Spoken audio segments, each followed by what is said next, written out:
Hey guys, how's it going? Dennis Ling here, and I graduated from Duke University in 2018 with a triple major in electrical and computer engineering, computer science, and economics.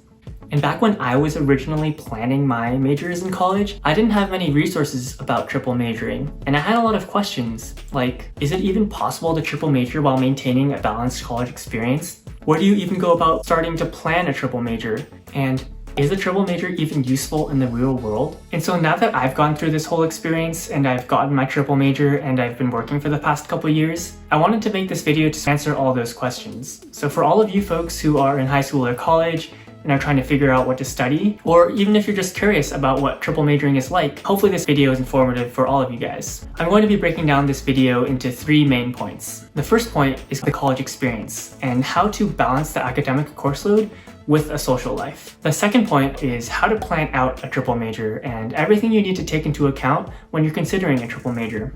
Finally, I'll be talking about how useful a triple major is and if it's even worth it in the end. Let's get into it. Now, the first thing I want to talk about is my college experience and how I was able to balance my academic course load with my social life. Academics were definitely much more difficult than the average course load, and that's because if you imagine a schedule without triple majoring, you would probably be able to balance your schedule with random electives that are not as difficult, and so you'd be able to have, say, a couple hard courses and a couple that are not as difficult. But when you do a triple major, you really have to take all of your classes as your major classes. And so what happens is all of your classes are just super difficult. And that's another negative I want to touch on real quick. When you do a triple major, you really have a lot less flexibility with the classes that you take. For me personally, I had to take every single class was a major or graduation requirement, except for one class that I was able to take my second semester senior year, and that was a historical Jesus class. So make sure to take that into account. If you are the type that really likes to branch out and take all sorts of different history, psychology, biology classes, that's really something that is super hard to do as a triple major because you really have to fit all of your classes into your majors. Now, even though my academic course load was pretty difficult, I would say that I had a pretty balanced college life. An average week for me would probably be around 8 hours of sleep per day, 1 hour of exercise per day, going to all of my classes, doing a good amount of work, squeezing in some time for video games, and also just having time to hang out with friends, whether that be a chill night or a party. And so my main takeaway here is that it actually is possible to triple major with a balanced college experience as long as you sort of plan out what you need to do for your triple major. And that gets into my next point of planning a triple major.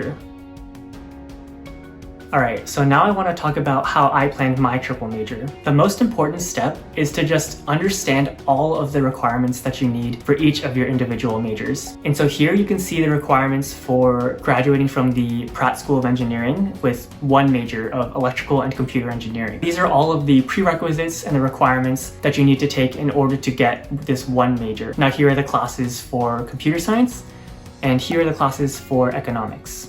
Now, one thing I want to note here is that it's a lot easier to triple major if you're able to pick majors that have a lot of overlap in their prerequisites and or their requirements. And so for me, what that meant is for all ECE, CS, and economics, they had a pretty intense focus on mathematics and statistics. So I was able to knock out all of those prerequisites by taking the same courses for all 3 majors. Another thing to take into account here is the more similar your majors are, in general, the more cross-listed courses there's going to be, and that'll really help cut down on the number of courses you have to take because one of your courses will be able to account for multiple requirements. So for me, electrical and computer engineering and computer science had a lot of overlap. There were a lot of classes like computer architecture or operating systems that overlapped, and I was able to just take one class to knock out 2 requirements. Now, the next step after you gather all of your requirements for all of your majors is to just combine them all into one single document. And then you need to determine what classes you need to take each semester and sort of plan out what your college schedule will look like. The last thing to take into account is any transfer credits that you'll be able to get, whether that's from AP credits from high school or from studying abroad or from studying in a community college or that sort of thing. For me personally, I was able to take 13 AP tests through my junior year, and Duke was able to accept 5 of those credits as a 1-to-1 ratio of a college course that I did not have to take. I actually spent my senior year of high school primarily in the hospital, so I wasn't able to take any AP tests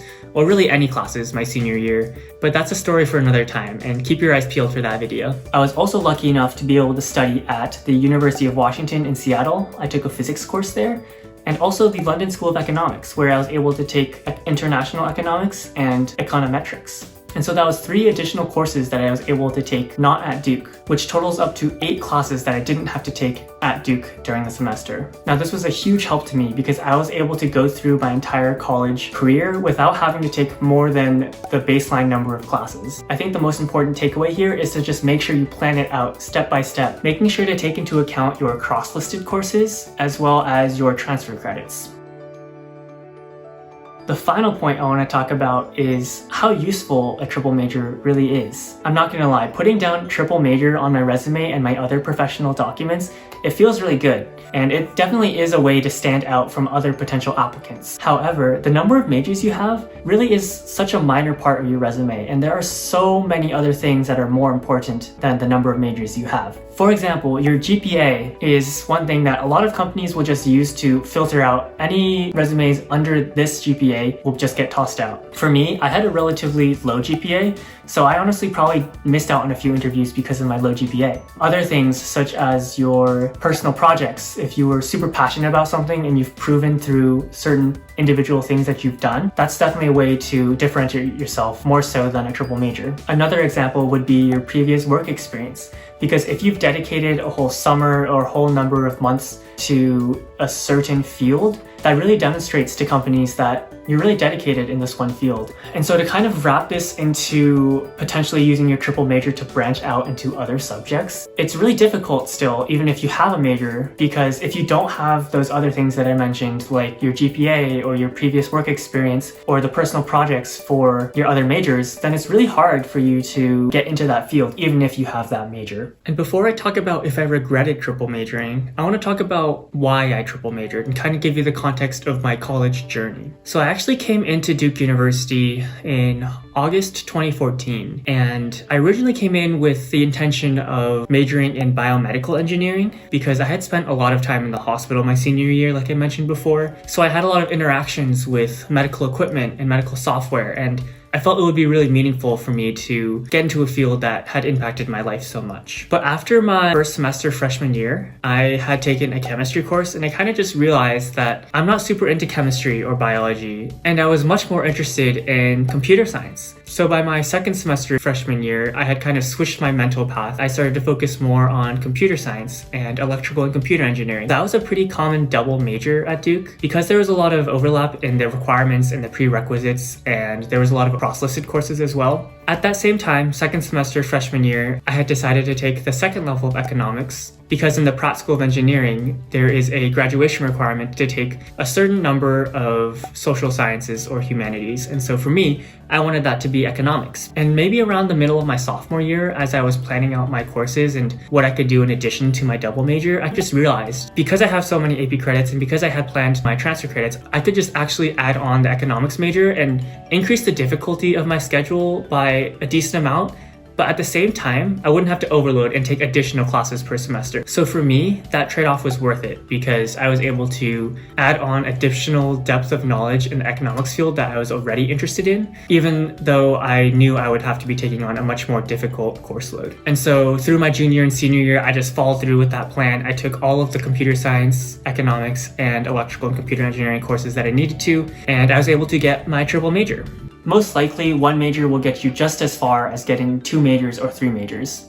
An exception would be an interdisciplinary field in case you needed to get 2 majors for a field like computational biology, where a biology major and a computer science major would make sense. But in most other fields, like I'm in healthcare software right now, just my computer science major would have been sufficient. And I wish I actually had delved more deeply into the computer science major to get more depth of knowledge. And honestly, no one really cares if you have a triple major because most likely it'll just be one major that's super relevant to the field you end up working in, or maybe 2 if you're in an interdisciplinary field. So in conclusion, here are the main few takeaways that you should probably get out of this video. The first is that it's definitely doable to obtain a triple major while still maintaining your college experience. The most important step here is to just start planning early. The second is that triple majoring doesn't even benefit you that much. It's a slight resume booster that helps you stand out from other applicants, but in the end, there's a lot of other factors like your GPA or your work experience that are just generally a lot more important. And finally, I'd only recommend you pursue a triple major if you really are super passionate about all of your majors and you understand the potential cost and benefit of doing so. Well, I hope you guys all learned something about triple majoring, and that's it for this video. See you guys next time.